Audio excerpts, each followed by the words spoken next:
Hello दोस्तों, आप लोग कैसे हो? आप सभी का अपने इस YouTube channel PCM learning academy पर पुनः स्वागत है। दोस्तों, क्लास 12 फिजिक्स के चैप्टर फर्स्ट में आज हम लोग पढ़ने वाले हैं एक समान बाह्य क्षेत्र में द्विध्रुव। यानी एक समान बाह्य क्षेत्र में जब हम किसी वैद्युत द्विध्रुव को रखते हैं तो उस पर क्या प्रभाव पड़ेगा, इसका हम लोग आज व्यंजक प्राप्त करेंगे। बाह्य क्षेत्र की अगर बात करते हैं तो वैद्युत क्षेत्र समझना, क्योंकि हम लोग चैप्टर ही पढ़ रहे हैं वैद्युत आवेश तथा क्षेत्र। तो एक समान बाह्य क्षेत्र में रखे द्विध्रुव पर लगने वाले बल युग्म का आघूर्ण का आज व्यंजक प्राप्त करेंगे, उसका निगमन करेंगे, उसका डेरिवेशन करेंगे। बहुत ही इंपॉर्टेंट है और इंपॉर्टेंट पॉइंट बताएंगे कि कहाँ से आपको बोर्ड एग्जाम में पूछा जाएगा प्रश्न और कहाँ से कंपटीशन में पूछा जाएगा IIT JEE नीट में। ठीक है, तो सबसे पहले हम लोग बोर्ड एग्जाम के लिए पढ़ेंगे, उसका निगमन करेंगे कि कहाँ से सिर्फ बोर्ड एग्जाम के लिए पूछा जा सकता है और कहाँ से आगे के लिए। ठीक, यहाँ पर हमने एक वैद्युत क्षेत्र लिया है। ठीक है, इसे ई से डिनोट किया, जो लाइन गई है इससे वैद्युत क्षेत्र, और इसमें हमने एक वैद्युत द्विध्रुव को रख दिया। ठीक है, ये वैद्युत द्विध्रुव है -Q और +Q। ठीक है, कोई भी वैद्युत द्विध्रुव वो -Q +Q यानी दो विपरीत आवेशों से बना होता है जिनके बीच की दूरी बहुत ही अल्प होती है। इनके बीच की दूरी 2a है। ठीक है, इससे पहले वाली वीडियो में हमने वैद्युत द्विध्रुव के बारे में बताया है, अक्षीय और निरक्षीय स्थिति के बारे में बताया है, उसका निगमन भी किया है। ठीक है,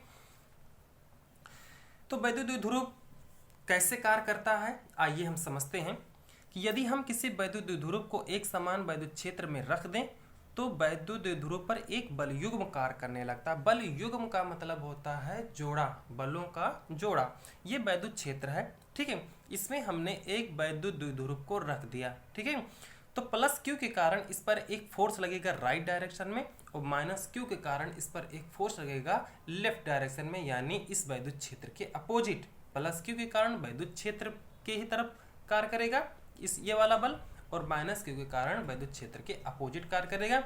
ये वाला बल इसे खींच के सीधा और ये वाला बल भी इससे खींचकर, मतलब दोनों एक दूसरे को खींचकर इस वैद्युत द्विध्रुव को सीधा करने की कोशिश करेंगे, यानी इस लाइन के समान जैसे वैद्युत क्षेत्र की लाइन है। ठीक है, वैद्युत क्षेत्र की दिशा में ये दोनों फोर्स एक दूसरे को खींचकर सीधा करने की कोशिश करेंगे। ठीक, ये इनका काम होता है। अब इसका हम लोग व्यंजक प्राप्त करेंगे। तो किसी भी फार्मूले का जब हम लोग निगमन करते हैं, डेरिवेशन करते हैं, तो उसके लिए हम कुछ लिखते हैं। ठीक है, आइए पहले कुछ हम लिख देते हैं। ठीक है, तो हम लिखेंगे कि माना जो चीज़ दिया जाता है और जो चीज़ हमें प्राप्त करना होता है वही चीज़ हम लिखते हैं। ठीक है, जो जो चीज़ यहाँ पर दिया गया है। ठीक है, माना एक वैद्युत द्विध्रुव, माना एक वैद्युत द्विध्रुव, ठीक है, वैद्युत द्विध्रुव एक समान वैद्युत क्षेत्र में, एक समान वैद्युत क्षेत्र, और वैद्युत क्षेत्र जो है उसको हमने ई नाम दिया है। वैद्युत क्षेत्र ई में थीटा कोण बनाते हुए, अभी समझा रहे हैं थीटा कोण क्या है। थीटा कोण बनाते हुए रखा है। ठीक है, ये एंगल कैसा है, ये एंगल, ये देखो, ये वैद्युत क्षेत्र है और वैद्युत क्षेत्र से हमने देखो तिरछा इसको रखा है वैद्युत द्विध्रुव को। ठीक है, यानी वैद्युत क्षेत्र जो है कुछ इस प्रकार से, यानी इधर की ओर है। ठीक है, तो इससे देखो ये कितना एंगल, ये थीटा एंगल बना के ये रखा गया हो। ठीक है, इसे आप ऐसे मिला भी सकते हो। ठीक, ये थीटा एंगल बना के रखा गया है। ठीक, तो बच्चों को ये कंफ्यूजन होती है कि सर यहाँ पर लिखा क्या जाए। ठीक है, तो कुछ नहीं लिखना, जो जो पहली बात तो ये ध्यान रखना जो आपको प्राप्त करना है। ठीक है, बल युग्म का आघूर्ण का व्यंजक आपको प्राप्त करना है। फिर उसके लिए आपको मानना है कि क्या क्या है। माना कि वैद्युत क्षेत्र एक समान वैद्युत क्षेत्र है, इसमें एक वैद्युत द्विध्रुव है जो थीटा कोण बना के रखा गया है। ठीक है, और ये भी लिख देना कि जो वैद्युत द्विध्रुव है -Q तथा +Q चार्ज से बना हुआ है। ठीक है, तो हम लिख लेते हैं, और ये भी लिख दो कि द्विध्रुव के जो आवेश हैं, द्विध्रुव के आवेश आवेश -Q तथा +Q आवेश से बना है, आवेश से बना है। कुछ कहीं से लेना नहीं ना, ये रटना है। ठीक है ना, याद करना है। ठीक है, क्योंकि वैद्युत द्विध्रुव है -Q है तथा +Q है, आवेश से बना है। एक तरीका और बताएं लिखने का क्योंकि इस पे हर एक पॉइंट पे ध्यान दो। देखो पहले वैद्युत क्षेत्र पे आओ, ठीक है। तो वैद्युत क्षेत्र के बारे में लिख लिया, फिर इसके बाद एंगल के बारे में हमने लिख लिया। वैद्युत क्षेत्र एंगल हो गया। अब वैद्युत द्विध्रुव हो गया, तो इसके वैद्युत द्विध्रुव के बारे में लिख दो कि -q + q से बन गया, ये भी हो गया। अब देखो ये फोर्स लग रहा है, तो फोर्स के बारे में लिख दो, ठीक है। लिख दो कि वैद्युत क्षेत्र के कारण, ये होता है पॉइंट ना याद करने का, यहीं से निकाल लो कि कोई चीज के बारे में बचा ना रहे, ठीक है। वैद्युत क्षेत्र E के कारण, वैद्युत क्षेत्र E के कारण +q पर एक बल F it is equal to Q into E, ठीक है। क्षेत्र की दिशा में, देखो किधर की ओर लग रहा है बल, क्षेत्र की दिशा में लग रहा है ना। देखो इसका जो डायरेक्शन है वो क्षेत्र की दिशा में है, इधर वैद्युत क्षेत्र है तो इधर ये वाला +q के कारण लग रहा है, ठीक है। क्षेत्र की दिशा में लगता है, तो दूसरा अपने आप लिख लोगे कि -q आवेश के कारण, -q आवेश के कारण यह बल वैद्युत क्षेत्र के विपरीत लगता है। वैद्युत क्षेत्र के विपरीत लगता है या कार्य करता है, ठीक है। इससे नंबर नहीं कटने वाला, लगता है या कार्य करता है। और एक चीज ये ध्यान रखना कि जो ये बल युग्म है ये समान है, ठीक है। तो लिख देना, तो आपको लिखना है ये दोनों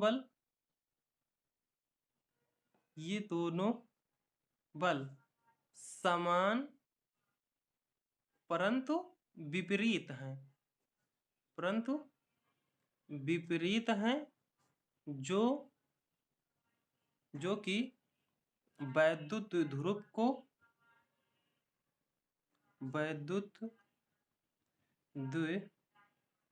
ध्रुव को घुमाकर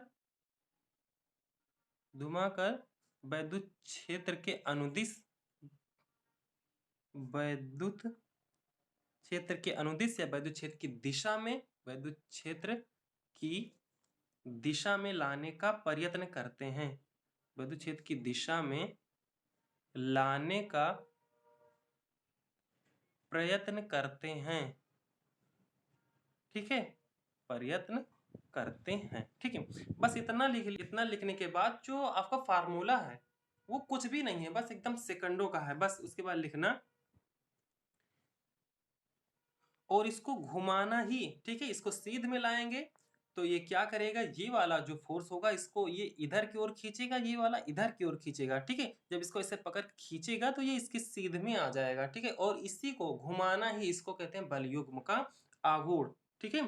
तो इस बलयुग्म के आघूर्ण को टाउ से प्रदर्शित करते हैं। इस बलयुग्म के आघूर्ण को, ठीक है, ये टो, ठीक है, इसको टाउ पढ़ते हैं, टो से प्रदर्शित करते हैं। बस हो गया, इतना लिख लिया आपने तो समझ लीजिए कि आपने पूरा निगमन कर लिया, ठीक है। टाउ से प्रदर्शित करते हैं तो टो बराबर क्या होता है, ध्यान रखना, ठीक है। टाउ बराबर क्या होता है, एक बल, मेन आपका यही है, एक बल, इतना जरूर याद रखना, एक बल गुणे दोनों, यही याद रखना है आपको, बाकी ऊपर वाला कुछ नहीं याद रखना। एक बल गुणे दोनों बलों की क्रिया रेखाओं की बीच की दूरी, ठीक है। एक बल गुणे दोनों बलों की क्रिया रेखाओं के बीच की दूरी। तो एक बल, इसका मतलब कोई भी एक बल, या तो F या तो F, ये वाला कोई एक ले लेना क्योंकि दोनों समान है, हमने बीच में लिखा है, ठीक है। तो हमने एक बल ले लिया, ठीक है, गुणे, यहां पर ध्यान रखना दोनों बलों की क्रिया रेखाओं की बीच की दूरी, बीच की जो ये दूरी है ये कैसी होगी, ये लंबवत होगी, ये ध्यान रखना, लंबवत, लंबवत यानी परपेंडिकुलर।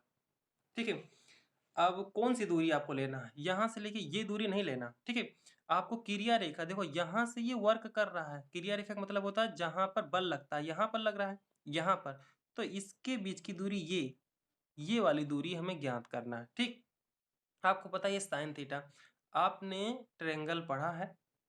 ठीक है, अगर ये थीटा है, आपको दे दिया जाएगा कर्ण, कर्ण यहाँ पर दे दिया है 2a, आपको पता है कि साइन थीटा, और लंब को आप मान लेंगे, मान लो x, साइन थीटा बराबर क्या होता है, लंब अपान कर्व, कर्ण।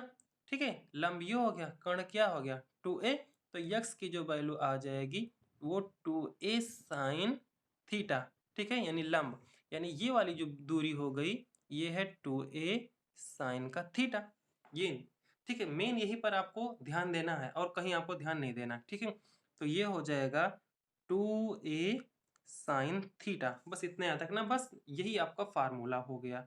ठीक है, तो टाउ का फार्मूला क्या हो गया, f into 2a sine theta. ठीक है, तो f 2a साइन थीटा ऐसे मिला के लिख लो, कोई बात नहीं।